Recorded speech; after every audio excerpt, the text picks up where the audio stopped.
আসসালামু আলাইকুম, শুভ সকাল। বাসার সবাই ঘুমাচ্ছে। সকালের নাস্তাটা দেখে আমি বানাতে পারি কিনা চেষ্টা করবো। এর মধ্যে হয়তো শরীরে উঠে পড়লে সে করবে। আমি যতটুকু পারি ততটুকু করতে থাকি। প্রথমে আমাকে যেতে হবে গার্ডেনে। গার্ডেন থেকে আমি কিছু লাউ শাক তুলবো। অ্যাকচুয়ালি চাচ্ছি যে লাউ শাক দিয়ে পাতলা করে খিচুড়ি রান্না করতে, মানে পানির পরিমাণটা একটু বেশি থাকবে। এটা আসলে খেতে মজা হবে। আর এখন তো অনেক গরমের সময়, যদি ঝরঝর করে খিচুড়ি রান্না করে সেটা খেলে অনেক পানি পিপাসা লাগবে সারাদিন। তো আমি চাইবো যেন পানি পিপাসা ওই রকম না লাগে, সেই জন্য আমি কিছু পানি বাড়িয়ে দেবো, পাতলা করে খিচুড়ি রান্না করবো। একটু পানি বেশি দিয়ে ঢেলা খিচুড়ি যেটা করে। আমার লাউ গাছটা মাত্র বড় হওয়া শুরু করেছে।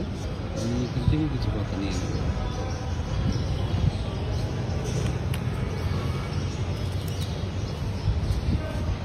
বেশি লাগবে না। লাউ পাতা কিছু পেয়ে গেছি। এরপর আমি ধনিয়ার পাতা দিব। কিছু ধনিয়া পাতা দিব।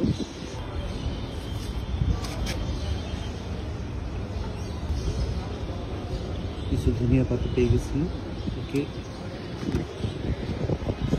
ইতিমধ্যে শর্মি উঠে গেছে। আমার কাজ অনেক সহজ হয়ে গেছে। ও আমাকে মশলা গুঁড়া করে দিয়েছে। এটা কি মশলা? ওটা তোমার স্পেশাল মশলা। এটাই তো মেন ইনগ্রেডিয়েন্টস, তাই না? ও, এটা হচ্ছে রাঁধুনি না? এটা রাঁধুনি আর জিরার গুঁড়া। ও, রাঁধুনি আর জিরার গুঁড়া আসলে খিচুড়ির মধ্যে দিলে পরে এটা টেস্টই অন্যরকম হয়, যেটা আনবিলিভেবল।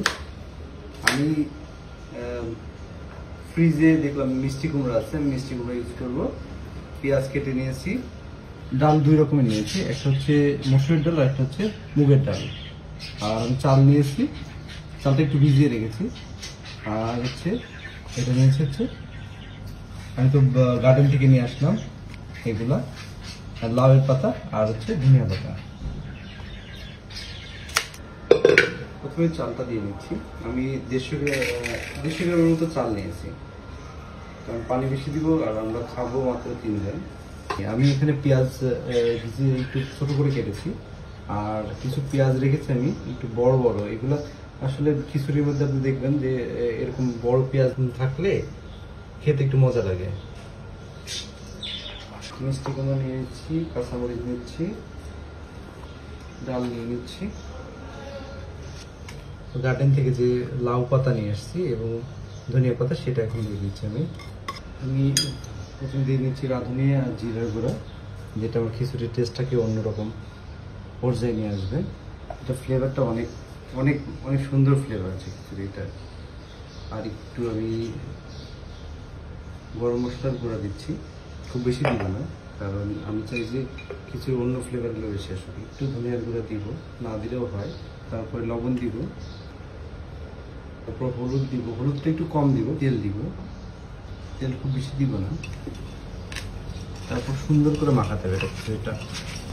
আর প্রেশার কুকারে যেহেতু রান্না করছি, আমাকে সুন্দর করে মাখিয়ে না দিলে মশলা সব জায়গায় যাবে না। এখন একটা অন্যরকম ফ্লেভার আসছে, আমি অন্যরকম একটা ফ্লেভার পাচ্ছি। 2 গ্লাস পানি দিয়ে দিচ্ছি।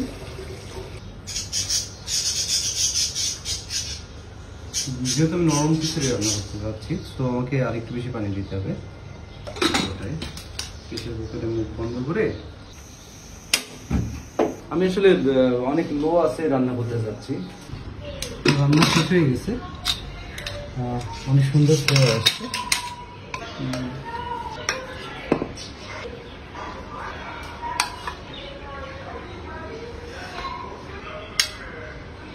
খিচুড়ির সাথে আলু ভর্তা আর ডিম ভাজি খেতে অনেক মজা লাগে। আমি একটু খেয়ে দেখি আমার খিচুড়িটা কেমন হয়েছে। বিসমিল্লাহ।